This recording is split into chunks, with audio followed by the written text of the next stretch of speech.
Hello class. कक्षा 11वीं के रसायन विज्ञान विषय में आप सभी का स्वागत है। आज हम लोग पढ़ेंगे रासायनिक आबंधन एवं आणविक संरचना।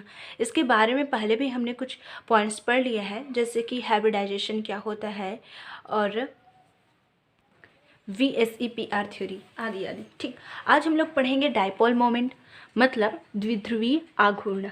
ठीक, तो चलिए शुरू करते हैं। HF अणु में, HF अणु आपको पता ही है। HF क्या होता है? HF अणु में धनात्मक तथा ऋणात्मक आवेश उपस्थित रहते हैं। प्लस चार्ज हाइड्रोजन पर प्लस चार्ज होता है और फ्लोरीन पर माइनस चार्ज। हाइड्रोजन पर कौन सा चार्ज है? प्लस, और फ्लोरीन पर कौन सा चार्ज है? Minus charge. ठीक, तो अतः वह द्विध्रुवीय कहलाता है। HF अणु में धनात्मक तथा ऋणात्मक दो आवेश उपस्थित रहते हैं, तो इस कारण आपका HF क्या कहलाता है? आपका द्विध्रुवीय कहलाता है, क्योंकि उसमें दो चार्ज हैं, मतलब दोनों क्या है? विपरीत हैं।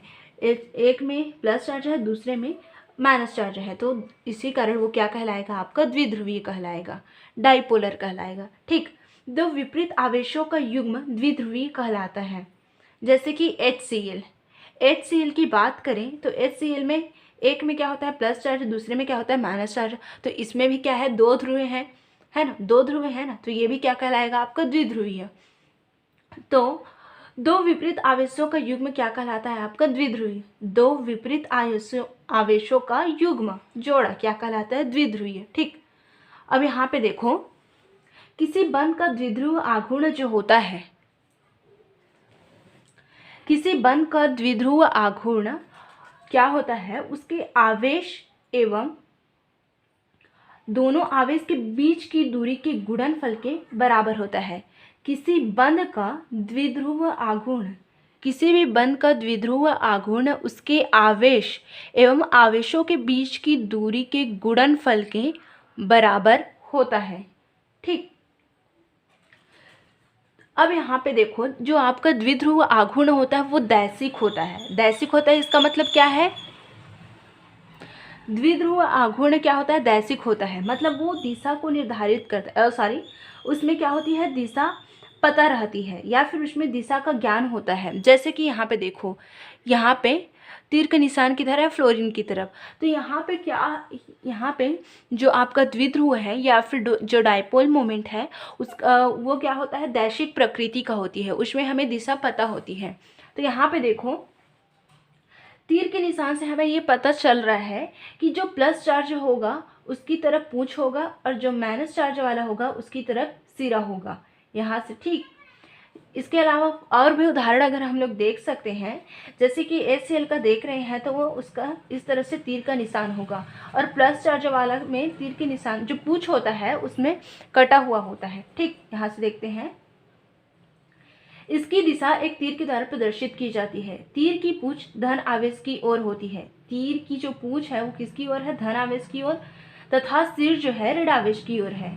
ठीक, इस तरह द्विध्रुव आघूर्ण को हम लोग इस प्रकार प्रदर्शित कर सकते हैं। हमने यहाँ पे देखा द्विध्रुव आघूर्ण क्या होता है। द्विध्रुव आघूर्ण दो विपरीत आवेशों का युग्म होता है। द्विध्रुव आघूर्ण को एक तीर के निशान से दर्शाते हैं, जिसमें जो पूंछ वाला भाग होता है वो कटा हुआ होता है और प्लस चार्ज की ओर होता है, और जो सिरा वाला भाग होता है वो ऋण भाग की ओर होता है। द्विध्रुव आघूर्ण बराबर क्या होता है? आवेश गुणित दूरी होती है। ठीक, तो इतना हमने देख लिया। यहाँ पे द्विध्रुव आघूर्ण को किससे प्रदर्शित करते हैं? डिबाई से। द्विध्रुव आघूर्ण का यूनिट क्या है? आपका डिबाई है। ठीक, अब आगे देखेंगे आणविक कक्षक सिद्धांत, MOT। ठीक, MOT molecular orbital theory. MOT मतलब मॉलिक्यूलर ऑर्बिटल थ्योरी। ठीक, आणविक कक्षक सिद्धांत। तो VBT जो थ्योरी थी, संयोजकता बंध सिद्धांत के अनुसार अणु का निर्माण करने वाले परमाणु की पहचान अंतिम कक्ष के विन्यास को छोड़कर बनी रहती है, क्योंकि केवल संयोजकता कक्ष के ऑर्बिटल ही अतिव्यापन में भाग लेते हैं। यहाँ पे हम लोग MOT थ्योरी को देखेंगे, तो इसमें हम लोग ये देखेंगे कि किस प्रकार से परमाणु कक्षक आपस में मिलते हैं और अणु कक्षक बनाते हैं। जिस तरह से आपका परमाणु मिलता है और अणु बनाता है, उसी तरह परमाणु के कक्षक आपस में मिलते हैं और आणविक कक्षक बनाते हैं। तो आणविक कक्षक सिद्धांत में हम लोग ये देखेंगे कि अणु जो है, आणविक कक्षक जो है किस प्रकार से बनते हैं। ठीक, अब यहाँ पर देखेंगे आणविक कक्षक सिद्धांत के मुख्य बिंदु को। तो इसमें से पहला है परमाणुओं की ऑर्बिटल का अस्तित्व समाप्त होकर, ये परमाणु है और ये परमाणु कक्षक है। ठीक है, तो इन परमाणुओं का जो ऑर्बिटल है, इन परमाणु का ऑर्बिटल का अस्तित्व समाप्त होकर अणु के सभी परमाणु, मतलब यहाँ पे जो अणु बना है, अणु के सभी परमाणु के नाभिक के निकाय के सभी ओर वह आकाश जिसमें इलेक्ट्रॉन के पाए जाने की संभावना अधिकतम होती है, ऐसे नए ऑर्बिटल तैयार होते हैं। मतलब आणविक कक्षक सिद्धांत का पहला पॉइंट ये है कि परमाणु ऑर्बिटल का अस्तित्व समाप्त हो जाता है। परमाणु ये है आपका नाभिक और ये है आपका परमाणु। ठीक, तो परमाणु ऑर्बिटल का अस्तित्व समाप्त हो जाता है और आणविक ऑर्बिटल का निर्माण होता है, या फिर परमाणु कक्षक का अस्तित्व समाप्त हो जाते हैं और नए आणविक कक्षक का निर्माण होता है। इसमें नए आणविक कक्षक में जो नाभिक होते हैं वो कहाँ पे होते हैं? बीच में होते हैं। ठीक, यहाँ पे फिर से मैं बताना चाहूँगी, जब आणविक कक्षक का निर्माण होता है तो परमाणु कक्षक का अस्तित्व क्या हो जाता है? समाप्त हो जाता है। यहाँ पे देखो, ये दो गोलाकार शेप है, ये है आपके परमाणु कक्षक। ठीक, तो परमाणु कक्षक अगर आपस में मिल रहे हैं और अगर आणविक कक्षक का निर्माण कर रहे हैं तो यहाँ पे परमाणु का अस्तित्व देखो समाप्त हो गया है। यहाँ पे पता चल रहा है क्या कितने परमाणु से मिलके बना है? क्योंकि परमाणु का अस्तित्व पूरी तरीके से समाप्त हो गया है। तो यहाँ पे उसी को बताया जा रहा है। दूसरा देखते हैं, आणविक ऑर्बिटल, जो आपका आणविक ऑर्बिटल है वह इलेक्ट्रॉन की ऊर्जा स्तर को प्रतिपादित करते हैं। जो आपका आणविक ऑर्बिटल है वो इलेक्ट्रॉन के अलग अलग ऊर्जा स्तर को क्या करते हैं? प्रतिपादित करते हैं, जो नाभिक निकाय से घिरे हुए इलेक्ट्रॉन प्रायिकता घनत्व को दर्शाते हैं। जो आपका आणविक ऑर्बिटल है वह इलेक्ट्रॉन की ऊर्जा स्तर को दर्शाते हैं, प्रतिपादित करते हैं। जो आपका यहाँ पे आणविक ऑर्बिटल है वो ऊर्जा के अलग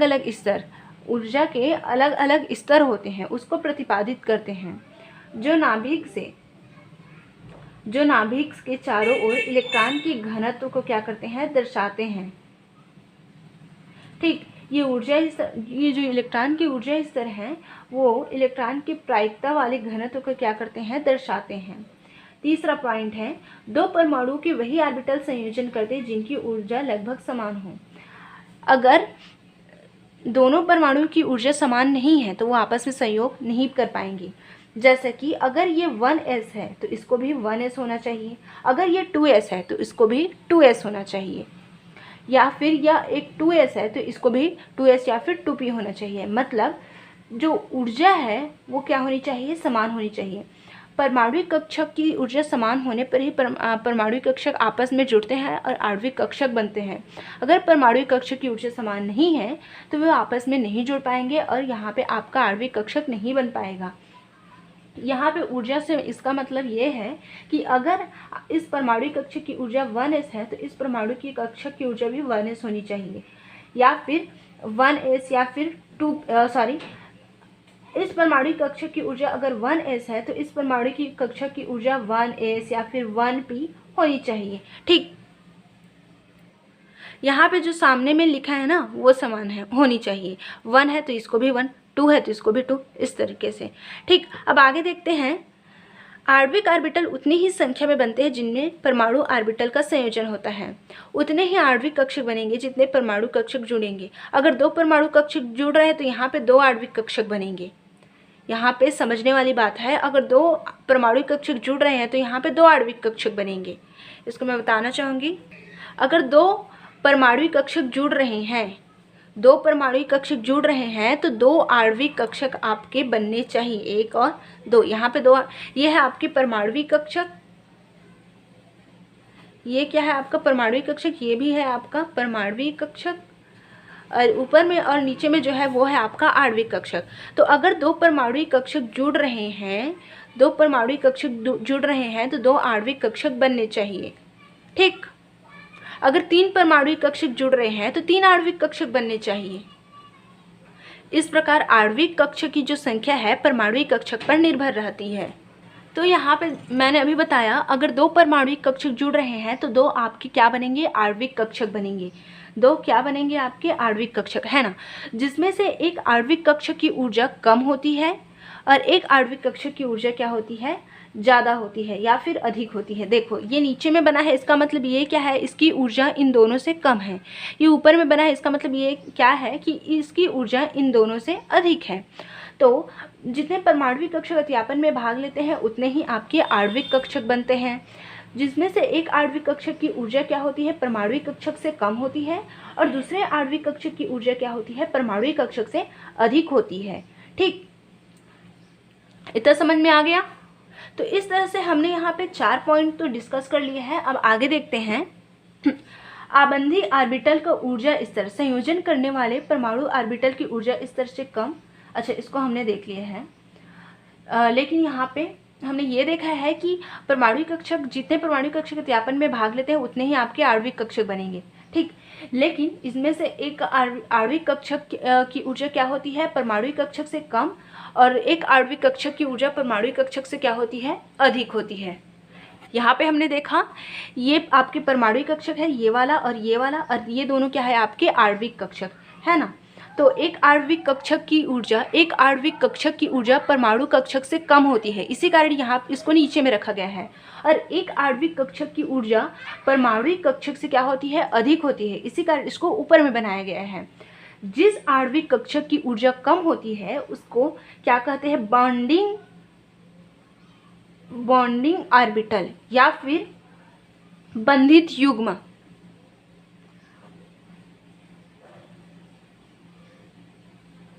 ठीक, जिस आणविक कक्षक की ऊर्जा परमाणुविक कक्षक से कम होती है उसको बॉन्डिंग युग्म या फिर बंधित युग्म कहते हैं, या फिर आबंधी कक्षक कहते हैं। जैसे कि मैं यहाँ पे लिख देती हूँ, इसको हम लोग कहेंगे आबंधी कक्षक। जो नीचे में होगा वो कहलाएगा आपका आबंधी कक्षक। ठीक, एक बार फिर से देखते हैं। जिस आणविक कक्षक की ऊर्जा परमाणुविक कक्षक से कम होती है उसको आबंधी कक्षक कहते हैं, और जिस आणविक कक्षक की ऊर्जा परमाणुविक कक्षक से अधिक होती है उसको क्या कहते हैं, प्रतिबंधी या फिर प्रतिबंधी कक्षक, उसको क्या कहते हैं, प्रतिबंधी कक्षक। यहाँ पे आप लोग समझ गए होंगे, दो परमाणुविक कक्षक आपस में जुड़ेंगे तो दो आणविक कक्षक बनेगा, जिसमें से दो परमाणुविक कक्षक आपस में जुड़ेंगे तो दो आपका आणविक कक्षक बनेगा, और दो आणविक कक्षक में से एक आणविक कक्षक की ऊर्जा कम होती है और एक आणविक कक्षक की ऊर्जा अधिक होती है। जिस आणविक कक्षक की ऊर्जा कम होती है उसको कहते हैं आबंधी कक्षक, और जिस आणविक कक्षक की ऊर्जा अधिक होती है उसे कहते हैं प्रतिबंधी कक्षक। ठीक, इतना समझ में आ गया। तो इस तरह से हमने यहाँ तक डिस्कस कर लिया है 5वां पॉइंट तक। अब आगे अगला पॉइंट देखते हैं। आबंधी ऑर्बिटलों को सिग्मा, पाई, डेल्टा आदि से दर्शाते हैं, जबकि प्रतिबंधी मतलब जो विपरीत बंधी ऑर्बिटल होते हैं उसको sigma star, pi star, delta star से दर्शाते हैं। ठीक, आणविक ऑर्बिटल की आकृति संयोजन करने वाले ऑर्बिटल पर निर्भर करती है। इन दोनों पॉइंट्स को एक बार देखते हैं। जो आपका आबंधी आणविक कक्षक है, आबंधी आणविक कक्षक को सिग्मा, पाई, डेल्टा से दर्शाते हैं। सिग्मा है, पाई है, डेल्टा है। आबंधी आणविक कक्षक को सिग्मा, पाई, डेल्टा से दर्शाते हैं, और प्रतिबंधी कक्षक को हम लोग सिग्मा स्टार, पाई स्टार, और सिग्मा स्टार हो गया, पाई स्टार हो गया, और डेल्टा स्टार से दर्शाते हैं। आबंधी आणविक कक्षक को सिग्मा, पाई, डेल्टा से दर्शाते हैं, और प्रतिबंधी आणविक कक्षक को सिग्मा स्टार, पाई स्टार और डेल्टा स्टार से दर्शाते हैं। ठीक, इतना हो गया। और क्या था, हाँ एक और पॉइंट था। आणविक कक्षक की जो आकृति है संयोग करने वाले परमाणु कक्षक पर निर्भर करती है। आणविक कक्षक की आकृति, आणविक कक्षक यहाँ पे जो अणु बनेगा वो किस प्रकार का बनेगा, उसका आकार कैसा होगा, वो उसके जुड़ने वाले परमाणु कक्षक पर निर्भर करती है। अब अगला पॉइंट देखो। आणविक ऑर्बिटलों में इलेक्ट्रॉन द्वारा भरा जाना अब बाहो, पाउली सिद्धांत और हून के नियम द्वारा ही होता है, जो आपका अणु बना है उसमें इलेक्ट्रॉन किस तरह से भरे जाएंगे वो बाहु के नियम, हून का नियम, पाउली का नियम से संबंधित है। और है अणु कक्षक परमाणु कक्षक के रेखीय संयोग से बनते हैं। अब इन दोनों पॉइंट्स को देखते हैं। तो आणविक कक्षक में इलेक्ट्रॉन किस प्रकार से भरा जाएगा। इलेक्ट्रॉन जो होता है जिस प्रकार से परमाणु कक्षक में भरे जाते हैं ना, जिनकी ऊर्जा कम होती है उसमें इलेक्ट्रॉन पहला जाता है, उसके बाद जिनकी ऊर्जा अधिक होती है उसमें इलेक्ट्रॉन उसके बाद जाता है, ऊर्जा के बढ़ते क्रम में होता है। उसी तरह से आणविक कक्षक में भी इलेक्ट्रॉन का भरा जाना ऊर्जा के बढ़ते क्रम पे, मतलब अब बाहु, पाउली और हून के नियम से होगा। और आणविक कक्षक जो आपके बनते हैं वो परमाणु कक्षक के रेखीय संयोजन से बनते हैं, परमाणु कक्षक के रेखीय संयोजन से बनते हैं। इस प्रकार हमने यहाँ पे आणविक कक्षक सिद्धांत को देखा है। शॉर्ट में मैं एक बार फिर से बता देती हूँ। परमाणु कक्षक आपस में जुड़ करके, आपस में अत्यापन करके आपका आणविक कक्षक का निर्माण करते हैं। जब आपका आणविक कक्षक बनता है, परमाणु कक्षक अपना अस्तित्व समाप्त कर चुके होते हैं। ठीक, उसके बाद क्या है, दूसरा पॉइंट में आप लोग ये भी लिख सकते हो कि आणविक कक्षक जो बना होता है वो परमाणु कक्षक पर निर्भर करता है।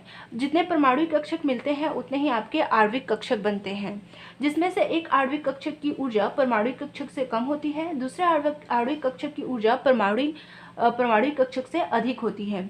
उस आणविक कक्षक की ऊर्जा उस आणविक कक्षक को जिसकी ऊर्जा परमाणु कक्षक से कम होती है क्या कहते हैं, आबंधी आणविक कक्षक कहते हैं।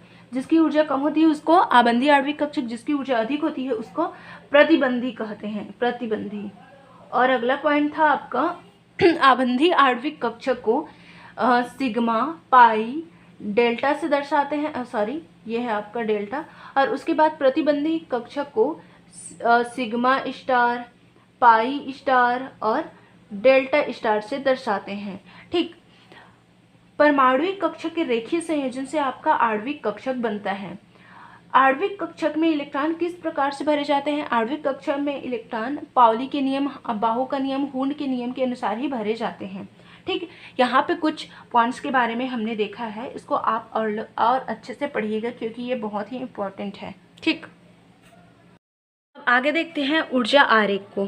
ठीक, इससे पहले हमने एमओटी थ्योरी पढ़ी थी जिसमें हमें ये पता चला था कि परमाणु कक्षक जो थे, परमाणु कक्षक आपस में मिलकर आणविक कक्षक बना रहे थे, जिसमें से एक आणविक कक्षक की ऊर्जा क्या थी, इन दोनों परमाणु कक्षक से कम थी, इसी कारण इसको नीचे में बनाते थे।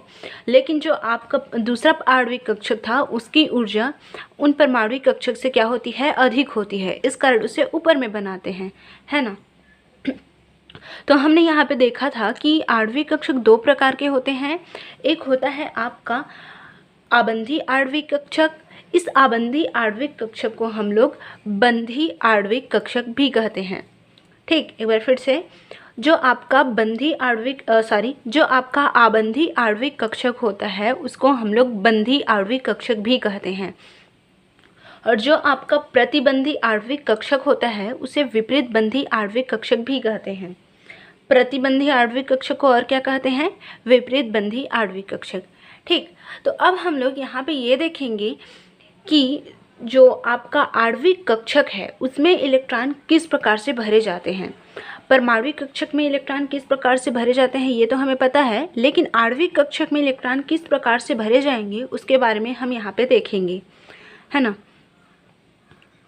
तो यहाँ पे ये देखिए, जिस प्रकार परमाणु कक्षक को हम लोग एस, पी, डी, एफ से दर्शाते हैं ना, जिस प्रकार परमाणु कक्षक को हम लोग जैसे कि 1s2, 2s2, 2p6 इस प्रकार से लिखते हैं, मतलब एस, पी, डी और एफ से दर्शाते हैं, उसी प्रकार जो आपका आणविक कक्षक होगा उसको किस से दर्शाएंगे। आणविक कक्षक को हम लोग सिग्मा, पाई, डेल्टा से दर्शाएंगे। ठीक, सिग्मा, पाई, डेल्टा से, मतलब जैसे कि सिग्मा 1s, सिग्मा 2s, इस तरीके से। ठीक, तो यहाँ पे आपका सिग्मा, पाई और जो आपका डेल्टा है वो आपका बंधी आणविक कक्षक हो गया। और एक और होता है जिसको हम लोग विपरीत बंधी आणविक कक्षक कहते हैं, तो उसको क्या लिखेंगे, सिग्मा स्टार, पाई स्टार और डेल्टा स्टार। ठीक, जैसे कि सिग्मा 1s2 है तो विपरीत बंधी के लिए क्या लिखेंगे, sigma star 1s। Sigma 2s है तो उसके लिए सिग्मा स्टार 2s। ठीक, उदाहरण से देखेंगे तो ये अच्छे समझ में आ जाएगा। तो चलिए हम लोग किसी भी अणु को लेकर उसके ऊर्जा आरेख को बनाते हैं। तो यहाँ पे कुछ और देखना बाकी है। तो यहाँ पे देखो, जैसे कि s, p, d और f आदि ऑर्बिटल की आकृति होती है ना, उसी प्रकार आणविक ऑर्बिटल को भी आकृतियों से व्यक्त करते हैं। जिस प्रकार हम लोग परमाणु ऑर्बिटल को s, p, d, f से व्यक्त करते हैं, उसी प्रकार आणविक ऑर्बिटल जो होगा उसको भी हम लोग कुछ आकृतियों से व्यक्त करते हैं। जैसे कि सिग्मा आणविक ऑर्बिटल, तो जब एक परमाणु का कोई s ऑर्बिटल दूसरे परमाणु के s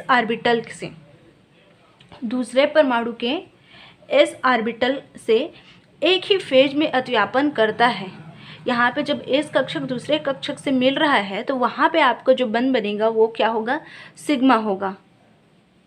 ठीक, तो वहाँ पे क्या बनेगा, सिग्मा आबंधी आणविक ऑर्बिटल बनेगा। यह बंध अक्ष के सापेक्ष क्या होता है, बेलनाकार होता है। ठीक, उसी प्रकार क्या होगा, जब ये दो ऑर्बिटल, जैसे यहाँ पे s और s मिल करके यहाँ पे क्या बना रहे थे, आणविक कक्षक बना रहे थे। यहाँ पे s ऑर्बिटल दूसरे s ऑर्बिटल से मिल करके यहाँ पे क्या, सिग्मा आणविक ऑर्बिटल बना रहा था, है ना।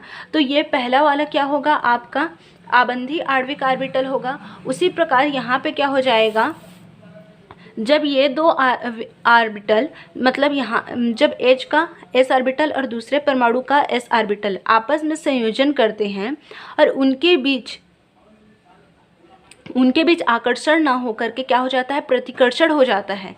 ठीक, दोनों s ऑर्बिटल के बीच आकर्षण ना हो करके प्रतिकर्षण हो जाता है, तो वहाँ पे क्या बनेगा, सिग्मा स्टार प्रतिबंधी ऑर्बिटल। सिग्मा स्टार प्रतिबंधी ऑर्बिटल, जैसे कि एक s ऑर्बिटल दूसरे s ऑर्बिटल से मिलेगा तो यहाँ पे क्या बनेगा, आणविक ऑर्बिटल बनेगा। ये परमाणु ऑर्बिटल दूसरे परमाणु ऑर्बिटल से मिलेगा तो यहाँ पे आणविक ऑर्बिटल बनेगा। तो यहाँ पे अभी हमने बताया था कि दो परमाणु ऑर्बिटल आपस में मिलते हैं तो दो आणविक कक्षक बनेंगे। जितने परमाणु कक्षक मिलते हैं उतने ही क्या बनते हैं, आणविक कक्षक। तो यहाँ पे क्या बनेंगे, दो आणविक कक्षक बनेंगे, है ना। हाँ, इस प्रकार से दो आणविक कक्षक यहाँ पे बनेगा। तो क्या होगा, एक जो होगा आपका सिग्मा आबंधी आणविक कक्षक और दूसरा क्या होगा, सिग्मा स्टार प्रतिबंधी आणविक कक्षक। ठीक, जितने परमाणु कक्षक भाग लेंगे उतने ही आणविक कक्षक बनेंगे। तो यहाँ पे दोनों जुड़ रहे हैं, तो एक सिग्मा आबंधी कक्षक और दूसरा सिग्मा स्टार प्रतिबंधी कक्षक। ठीक, जिस तरह से परमाणु कक्षक को हम लोग 1s2, 2s2, 2p6 इस प्रकार से लिखते थे ना, तो अब यहाँ पे हमें क्या लिखना पड़ेगा, sigma 1s2, sigma star 1s2। Sigma यहाँ पे 2p6 है, तो यहाँ पे 2p6 है, तो यहाँ पे क्या हो जाएगा, सिग्मा 2p6, उसके बाद सिग्मा स्टार 2p6।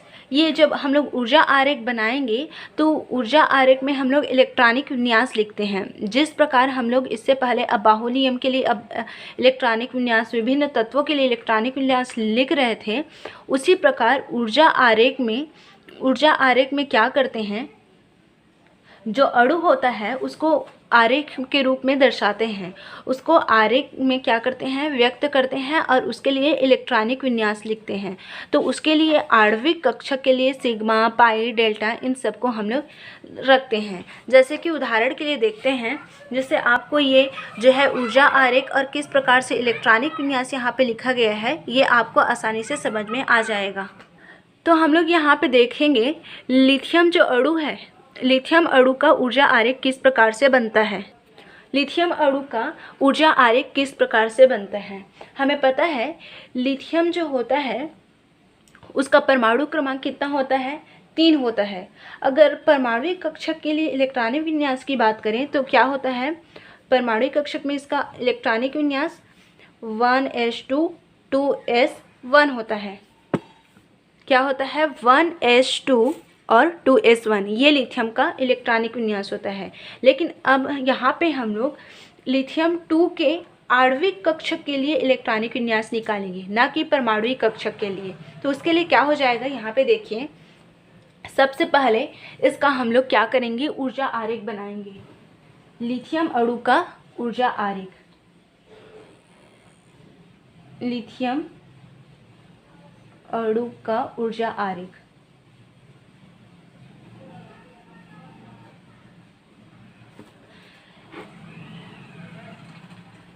हमें पता है लिथियम का परमाणु क्रमांक क्या होता है, 1s2 2s1।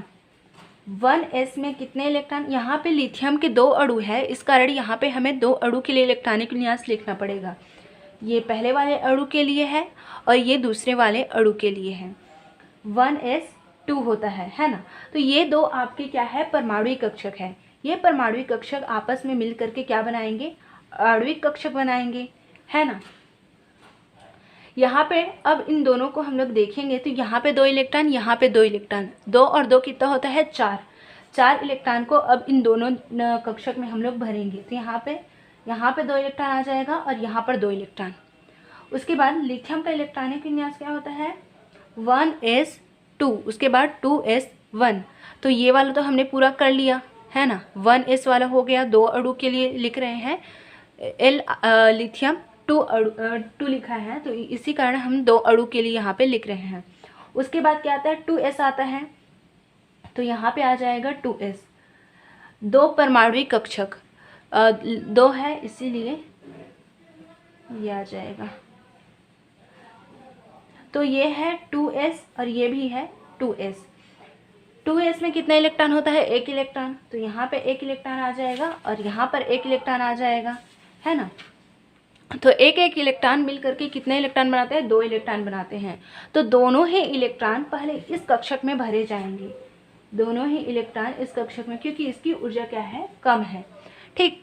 तो एक इलेक्ट्रॉन क्या होता है, 1 इलेक्ट्रॉन इसमें का और एक इसमें, 2 इलेक्ट्रॉन इसलिए लिखे हैं क्योंकि इसमें का 1 इलेक्ट्रॉन जो 2s है उसमें का आया है और 1 इलेक्ट्रॉन इस परमाणु का आया है। उसी प्रकार इसमें भी 2 इलेक्ट्रॉन इसलिए डाले हैं क्योंकि यहाँ पर 1, इसमें 2 इलेक्ट्रॉन, इसमें 2 इलेक्ट्रॉन, टोटल कितने इलेक्ट्रॉन हो गए, 4 इलेक्ट्रॉन। अब इसमें का 1 इलेक्ट्रॉन इसमें आएगा और इसमें का भी 1 इलेक्ट्रॉन इसमें आएगा। उसके बाद बचा 1 इलेक्ट्रॉन और फिर इसमें का 1 इलेक्ट्रॉन, फिर इसमें और इसमें का 1 इलेक्ट्रॉन, फिर इस आणविक कक्षक में आएगा, है ना। तो अब यहाँ पे हमें इलेक्ट्रॉनिक विन्यास लिखना पड़ेगा। तो उसके लिए क्या करते हैं हम लोग, जो नीचे वाला है वो क्या है आपका आबंधी आणविक कक्षक, ऊपर वाला क्या है, प्रति आबंधी आणविक कक्षक। तो यहाँ पे क्या हो जाएगा, ये आपका 1s है, s ब्लॉक है, तो s ब्लॉक आपस में मिल करके अत्यापन जब करेंगे तो कौन सा वो बनेगा, सिग्मा बंड बनेगा कि पाई बंड बनेगा, सिग्मा बंड बनता है ना। s ब्लॉक जब आपस में जुड़ते हैं तो वहाँ पे कौन सा बंड बनता है, सिग्मा बंड। और जब आपके और जब py और py कक्षक जुड़ते हैं, ठीक, py कक्षक जुड़ते हैं तो वहाँ पे पाई बंड बनता है। उसी प्रकार से आपके pz और pz कक्षक जुड़ते हैं तो वहाँ पे कौन सा बंध बनता है, सिग्मा पाई बंध बनता है। लेकिन आपके px और px बंध जुड़ते हैं तो वहाँ पे क्या बनता है, सिग्मा बंध। इसको आप लोग अपनी कॉपी में नोट कर लीजिएगा, इससे पहले इसको हम लोग पढ़ चुके हैं, है ना। तो यहाँ पे क्या हो जाएगा, इसी कारण s ब्लॉक जुड़ रहे हैं तो यहाँ पे कौन सा बंध बनेगा, सिग्मा 1s आ जाएगा, ठीक। उसी प्रकार से हमें पता है ये आपका प्रति आबंधी आणविक कक्षक है, तो इसके लिए क्या आ जाएगा, सिग्मा स्टार आ जाएगा। s ब्लॉक जुड़ रहे हैं इसी कारण यहाँ पे सिग्मा आया है, सिग्मा 1s आ जाएगा। उसके बाद यहाँ पे भी s ब्लॉक जुड़ रहे हैं तो नीचे वाला सिग्मा और ऊपर वाला सिग्मा स्टार। 2s है, यहाँ पर भी 2s है तो 2s आ गया, ठीक। अब इसका इलेक्ट्रॉनिक विन्यास लिखते हैं तो क्या हो जाएगा, इलेक्ट्रॉनिक विन्यास लिथियम अणु का इलेक्ट्रॉनिक विन्यास sigma 1s2 sigma star 2s sigma star 1s2, ये हो गया, ये हो गया। उसके बाद सिग्मा 2s2, सिग्मा क्या है 2s2, और सिग्मा स्टार 2s में तो इलेक्ट्रॉन गया ही नहीं है, तो इसी कारण यहाँ पे जो आपका इलेक्ट्रॉनिक विन्यास होगा इस प्रकार से आएगा। ठीक, अब इसके बाद हमें और क्या लिखना है इसमें, बंध क्रम। बंध क्रम, बंध क्रम क्या होता है, BO। बंध क्रम बराबर क्या होता है, एक मतलब हाफ NB माइनस NA। यहाँ पे जो NB लिखा है वो है बंदी आणविक कक्षक या फिर आबंधी आणविक कक्षक। ठीक, बंदी आणविक कक्षक। NA क्या है यहाँ पे, विपरीत बंदी आणविक कक्षक या फिर प्रतिबंधी आणविक कक्षक। जैसे हमने यहाँ पे देखा था, जो नीचे वाला होता है वो क्या होता है, आबंधी आणविक कक्षक या फिर बंदी आणविक कक्षक। ऊपर वाला क्या होता है, प्रतिबंधी आणविक कक्षक या फिर विपरीत बंधी आणविक कक्षक। तो हमें ये देखना पड़ेगा NB कितने हैं, NA कितने हैं। नीचे वाला आपका NB है, ऊपर वाला आपका NA है। ठीक, इसमें भी नीचे वाला आपका NB है, ऊपर वाला NA है। तो हमें गिनना पड़ेगा NB कितना है ना। तो NB कितना है उसको पहले गिन लेते हैं। सिग्मा किस में है, जैसे कि इसमें ये है आपका बंधित, तो यहाँ पे 2 और 2 4 है। तो हम लोग क्या करेंगे, यहाँ पे 1s वाले का बंधी आणविक कक्षक नहीं लेंगे, 1s वाले का बंधी आणविक कक्षक नहीं लेंगे। कौन से वाले का लेंगे, सिर्फ 2s वाले का, जिस 2 कक्षक दूसरे कक्षक वालों का। ठीक है, तो इसको रहने देते हैं, ऊपर वाले को देखते हैं। ऊपर वाले में बंधी आणविक कक्षक कितने हैं, 2 हैं। तो NB बराबर क्या आ जाएगा, NB बराबर 2 आ जाएगा। उसके बाद देखेंगे NA कितना है, NA कितना है, मतलब विपरीत बंधी आणविक कक्षक में कितने इलेक्ट्रॉन हैं, एक भी इलेक्ट्रॉन नहीं है। ठीक है, तो इसके लिए मान क्या आ जाएगा आपका, 0 आ जाएगा। ठीक, तो अब यहाँ पे क्या आ जाएगा,